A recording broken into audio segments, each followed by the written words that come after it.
know. You need a little enlightening, it'll make you grow. We definitely need a lot of enlightening. Good afternoon, friends. Today we have a new friend, Dr. Azeeza, joining on this platform. She is joining us from Singapore.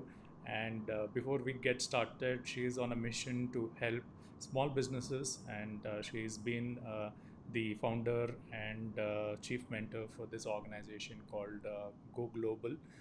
They're a business school that is helping a lot of small businesses and large businesses across Asia, where they can actually scale up and market themselves in countries across Asia, and a lot of learning which is involved. So thanks a lot, Dr. Azeeza, for joining us today. Before we get started on a topic, we would love to know about you, and then let's get started with the topic of how do we help small businesses flourish.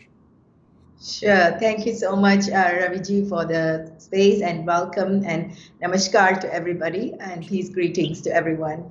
So my organization, or myself, right, before I talk about my organization, myself, I'm born and brought up in Singapore, and my parents come from Kanyakumari, Nagercoil. It's a beautiful tip of India. We call it the Cape Comorin, right? So I'm talking to Indian audience, I think most of them. So I'm really excited to say that I'm very passionate about India. And for me, I have always been in the space of entrepreneurship trainings, and for the last 20 years only. Before that, I started off as in the corporate world and then becoming a full-time housewife. Interestingly, in my lifetime, I studied Chinese in school and all the way, so I'm Chinese educated. Many of my Chinese friends say that I'm more Chinese than they are, so that's the kind of acknowledgement they give me. And also, I speak Tamil because we speak Tamil at home, and so that gave me a lot of multicultural, dress like this. I also go to Malaysia a lot, so Malay language. So I'm very multilingual. That's kind of the uniqueness about me, and I connect with people in a very different way, in terms of not just about for the sake of connecting, but I create very powerful relationship with people around the world. So that has been one of my unique features, I would say, in my business, in my life journey, more than business. It's really connecting around the world. So from there, from a homemaker, I was looking after my kids. One day I woke up and I say, let me do some business. No, not really like that.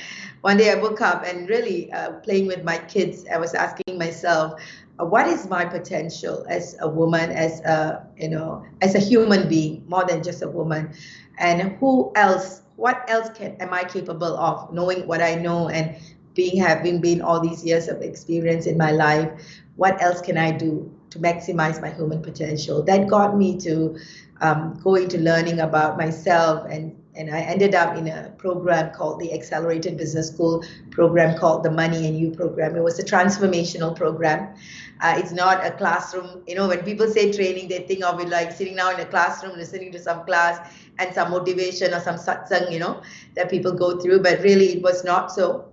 I was sitting in a room of about 99 other Chinese people. I was the only Indian in the room, or only person, non-Chinese in the room. And that kind of got me to open up myself to really discover and to doing what I'm doing right now. Maybe I'll talk further on that. So I think I'm talking a little bit more on what I'm doing right now. So Azeeza, when did you decide to get into mentoring, and why did you choose mentoring small businesses? What are the challenges you see? What are the gaps you see in the field practically? Well, as I said, sitting in that room just now, where I was telling you about, it really dawned on me that I have something bigger to serve, a bigger purpose to serve. At that time, I was thinking was just conducting some trainings, just talking to people, motivating them, or getting them to think differently, because it was really about gamified programs that we run. So then I realized, no, training alone doesn't work. You can motivate people, then what? So, and also I saw the gap in the business industry, especially the small, medium enterprises. I didn't start off with small, medium enterprises. I started with, organized as well. But when I came to the SMEs, it was a very, very interesting passion I saw in myself, because there were gaps, real gaps in the market. What do I say gaps? First of all, if you look at SMEs, they have lack in corporate structures, business structures.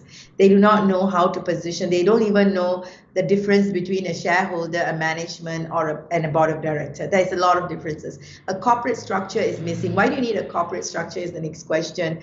In order for you to really create a business that is long lasting, these are the features. So first level is corporate structure. The second one is business model innovation. If you know, SMEs are always stuck in one business model. For example, if you're a trading business, you're just looking at that one income.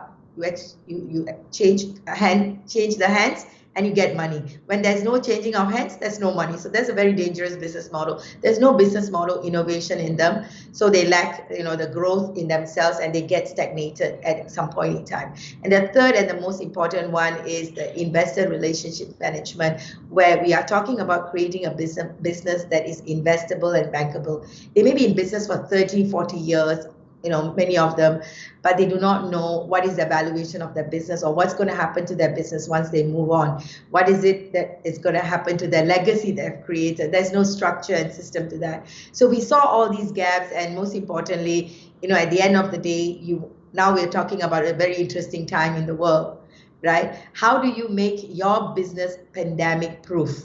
It's not about just being, just moving away, pivoting away. How do you create a business that's sustainable? And we wanted to see that happening for the SMEs, most importantly, because we feel that they have built their business long enough, so passionately, they've been growing on it, and then they come to a standpoint that they can't go to the next level. And we saw that they are the people where we ignite them with new ideas, some funds that they can expand and really, impact the global economy, especially when I talk about India. I'm very passionate about it. So when you talk about some of these businesses which are not sustainable, what are the common challenges? I mean, do you see that they don't have the foresight or the focus on expanding the business because they're so busy with their current operations? What is the challenge you see where they're not thinking ahead for the next level? So we talk about three areas in our GoGlobal Business School space. We talk on three areas. Number one is accelerating the mind. They lack the acceleration of the mindset in terms of globalizing or even growing the business. Forget about going out of the country first. When we say go global, let me just put it right for everyone to see. It's not about getting out of the country. India itself is a country of countries. How do you even expand from Kashmir to Kanyakumari? That's the idea that we want to put forth for the audience. So first of all, the challenge we saw, and I have worked with Indians across the world. I always joke that I started promoting India even before Modi ji was out there speaking about it. But I'm passionate about the work that is being done, how India is being promoted across the world, and I'm for that. So for me, I noticed that Indians across the world are only working within Indians, and there is a certain limitation in their mindsets, the way that they are looking at life and the way that they are innovating their business. There's lack of clarity, and one reason for that is they are so stuck in the now. When I say in the now, it's like in the business. They don't know anything else. They just walk like that. They don't know how to expand and look at other areas of creativity. That is because they are always what I call in the business, and they are not able to come out and be on the business and move it forward. The other thing is about the heart set. How clear are they in their direction in their life? Because they are so fixed on today's income, what's going to be the sale for this month or this year, they forget to see the bigger picture and the vision that they have for the business. So the heart set needs to be strong, and a purpose and a mission needs to be set. Many businesses start, especially SMEs, like, oh, they don't start as a passion. As I remember, most of those businesses, they start because they want to make money, unless this generations, now they talk about a purpose and everything. So we really need to get into the heart of the entrepreneurs, the SMEs, to see where is their heart and how aligned are they with their purpose and their focus in going. So these are the missing gaps most of the time. And the third and the most important one is the will and the acceptance of whatever that's happening, and really looking at it as a long-term benefit where it is going to be generational. When I say generational, you need not have a company that is going to be handed down to your company, your family members. I just want to make it very clear. You can create a business that has a system in place. Anyone can run that business, and you still benefit as a shareholder in the company. So these are areas, and areas that normally SMEs don't look at, and that became the truth for us, because these are the important factors that can be solved through our various support. Dr. Azeeza, you've got experience, living in India. You've explored a couple of countries. You've traveled many places. So, in which location is it easy to run a small business, small and medium business? Okay. So, by the way, just to correct, I am not living in India. I'm living in Singapore. My whole family is in Singapore. But I travel to India almost every other month till last March. I'm an OCI. For me, I saw the power of doing business across the world. It is basically using a hub. So being a Singaporean, I can tell you, Singapore is one of the countries that people can easily expand their business to any part of the world. The systems are easy. There is what we call a lot of tax exemptions for certain things, credits, even funding, government funding for technology businesses and other kind of businesses.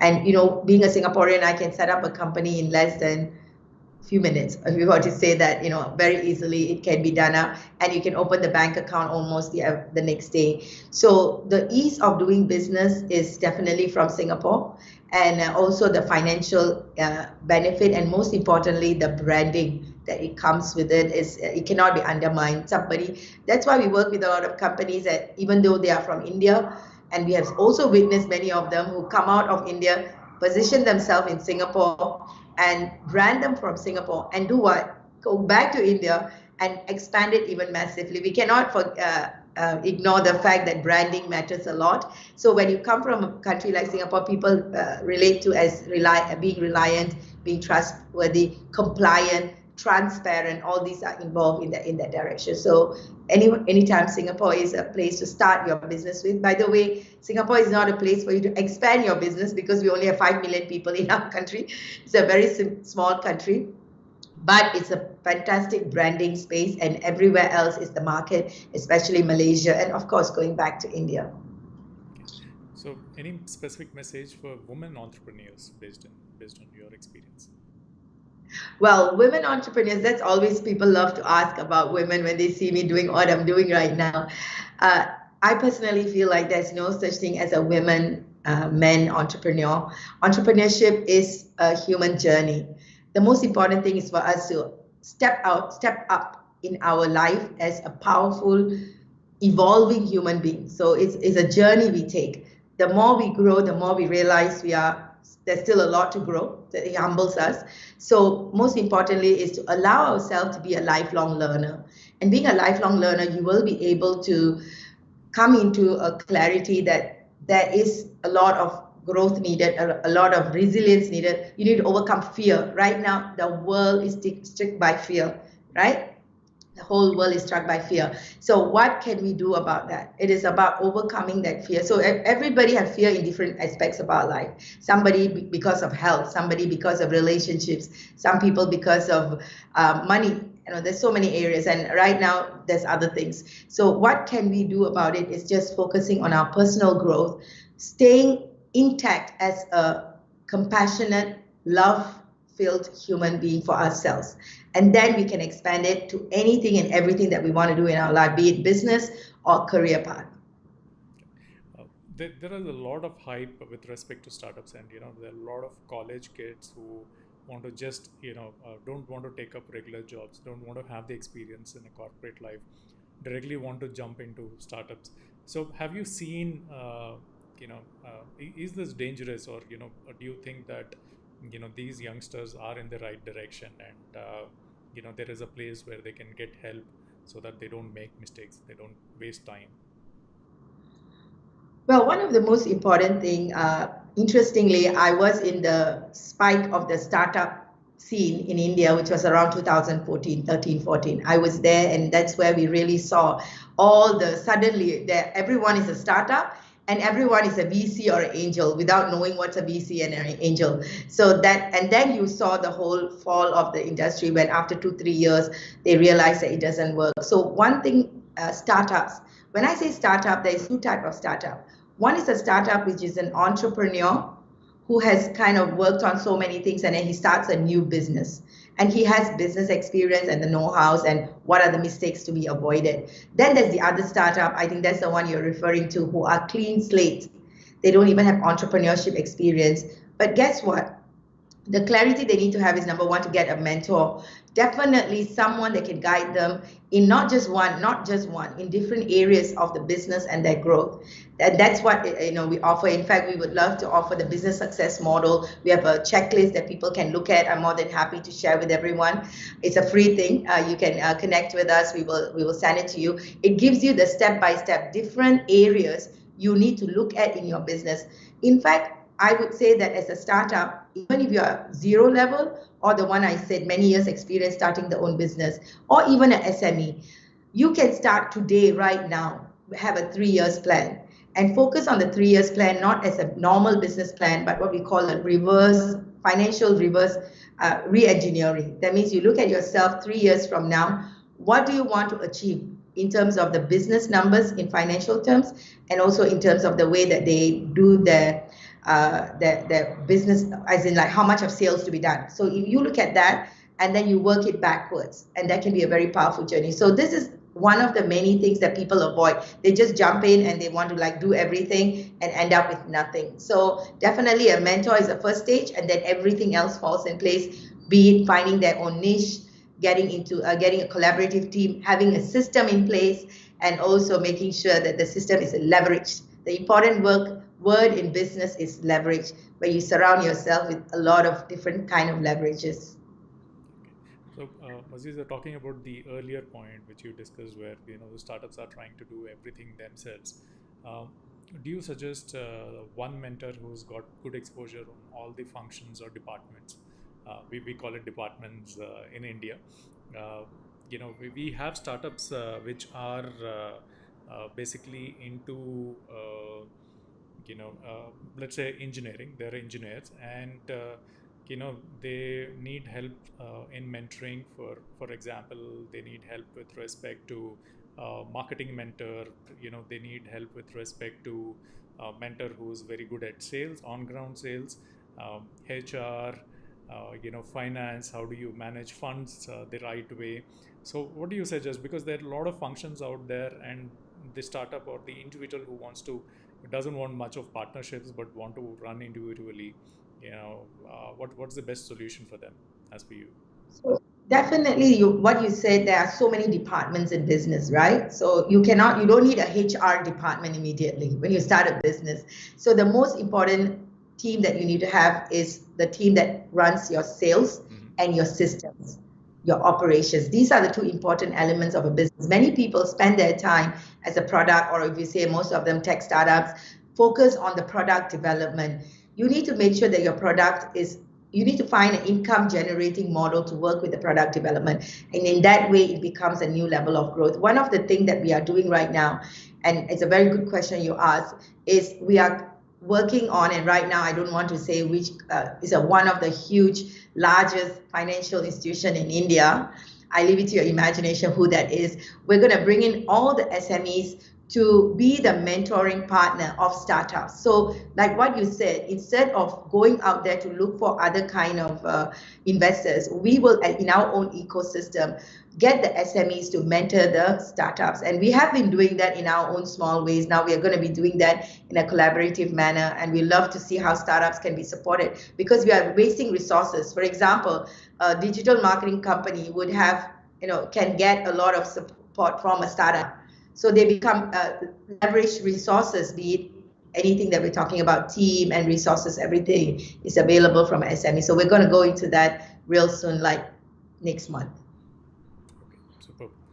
So any other suggestions which you have, you feel will build in a lot of value addition for startups? Yeah, so in terms of, rather than, when I say startups, they really need to work with the established businesses. And the word, when I say leverage, maybe I want to ask everyone to look at the word leverage in many areas. That will kind of give you an idea. This is not for just startups, any businesses. Number one is leverage on, there are many things that you can leverage on. Number one is leverage on time. other people's time. That's how you create collaboration. You leverage on people, other people's talent. That's how you get mentors on people working together. Leverage on resources. Other people will have what you want and collaboration can happen. And the third one is leverage on other people's money. So there's other people's time, money, resources, and all these different areas. If you're able to leverage, when I say this is a skill, creating. So the more you leverage, the more you will be able to make your life easy, and that's when you can really, get on into getting into the business. You become on the business. You'll be able to go long term. If not, many startups die off and go flat without any stamina because they are going at it all by themselves. Thinking leverage is a powerful thing, and we say if you are not leveraging, you are working too hard. And it starts from our mindset of understanding the power of leverage in moving forward. And I just want to add on one more final thing. If I don't talk about it, it's not justice to the work that I do when I do alignment and mentoring work, is to really, really work on your personal growth. Your growth, not just in your extrinsic skills. Many people talk about skills like, how to do the social media, how to speak, how to do all of that. The most important thing, not just the extrinsic values that you need to grow, skills you need to grow, there are intrinsic skills you need to grow. And the intrinsic skills are the most important skills, and they are the one that hinders your growth. For example, your fear factor, because your fear can go into around money. You may have issues with money. You may have negative thoughts about money. You may have negative thoughts about partnership or relationship. You may have family businesses that broke down because of all these issues. So you need to really look at all these areas and work within yourself to heal yourself out of such past experiences, be it yourself, even if you're a youngster or an adult. Work on healing yourself out of it, and then that's where your heart is clean and clear. You're able to go into the space of clarity and power in the way that you move your business. So, and we are focused in that, and that's why we talk about conscious business leaders, being conscious in the way that you live your life. Then you won't be worried about whether the economy is not working, or the vendor is not working, or your business model has died off. You will really step up and look at, okay, let's see what else can be done and what else can you contribute to everybody. Who's your youngest entrepreneur that you've come across? The youngest and the oldest entrepreneurs? Oh, that's a good question. Okay, I have to think right now. Youngest entrepreneur. Well, I'm having one person in mind, and the person traveled all the way from India to come in. He was about 21, 22 years old, and he traveled out of India because of his IT business, and he really wanted to grow it.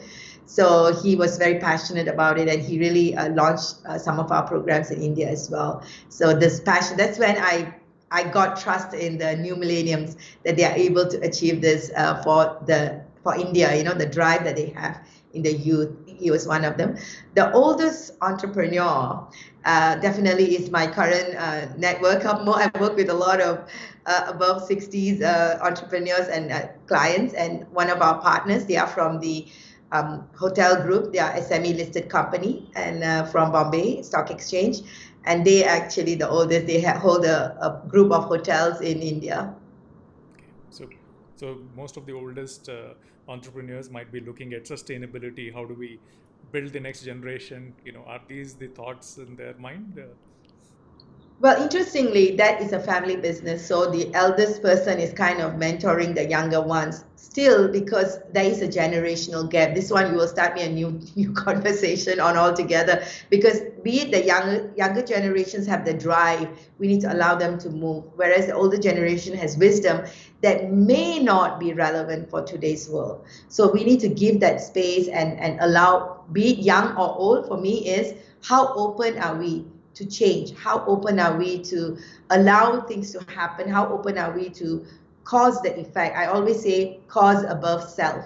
So putting the ego aside, putting aside all the disagreement, when we are doing a business, focusing on the end result we want to achieve, that's where the direction needs to be going. Like, for example, in our business, our mission in uplifting business community in Asia, we have a tagline that our mission is global peace through global business, which means in any shape, size, or form, we'll never compromise peace in all our relationships. So people who show up in our space can be assured that whatever happens, we are in the most peaceful and effective way of running the business. So you need to stay focused on what's the end result you want to achieve. So in that way, young or old, everybody can get to understand this reality of humanity. Super. So anything else you want to share before we end the show? Thank you so much for the time and energy on this. You know, for me, my journey has been from a homemaker to doing from a sole proprietor to a partnership to a private limited. Now, with Almighty's grace, our company is a public limited company planned for IPO with a $500 million market cap with Almighty's grace. And what am I saying? Why am I telling you this? When a homemaker can think of this journey, I'm not even asking you to believe that to be true, okay? Just pretend that it's not true. The fact that I'm able to do this and raise funds and do all of it and think of a $500 million market cap, think about yourself. What else are you capable of in your business, and what would stop you from being what you are? And it is the resilience and the tenacity in ourself that can uplift our country and our nation, our region, and our global prosperity. So I so believe that Indian economy is in the rise, and anybody can tell me anything. There's a lot of brooding, like bamboo shoot effect. Amazing entrepreneurs are in the space, in the country, and they are ready to rise and take over the country in a powerful way, just focusing on national development. And we are very blessed and grateful. Like GoGlobal Business School, we have our office in Kerala with my business partner, Mr. Ayyappa. So we are very Indian in that sense, working with some amazing mentors and business leaders in India. So we love to reach out to anyone who would like support to take that business to the next level. That's it. Super. Thanks a lot, Dr. Azeeza, for joining us on this particular show and sharing these deep insights about the entrepreneur journey. How some of these small steps, can make the small businesses flourish. So again, thanks a lot for joining in. And friends, do connect with GoGlobal. They're the GoGlobal Business School. They're available online. Do connect with them. We'll share the social handles where you can subscribe to them, get access to awesome content where you can go through it, and that will help your business if you're into startups. And get motivated to start something if that's your passion and you have been thinking of doing it for a while. So thank you, friends, for joining in. Have a great evening. Thank you, Dr. Azeeza. Have a great day. Thank you very much.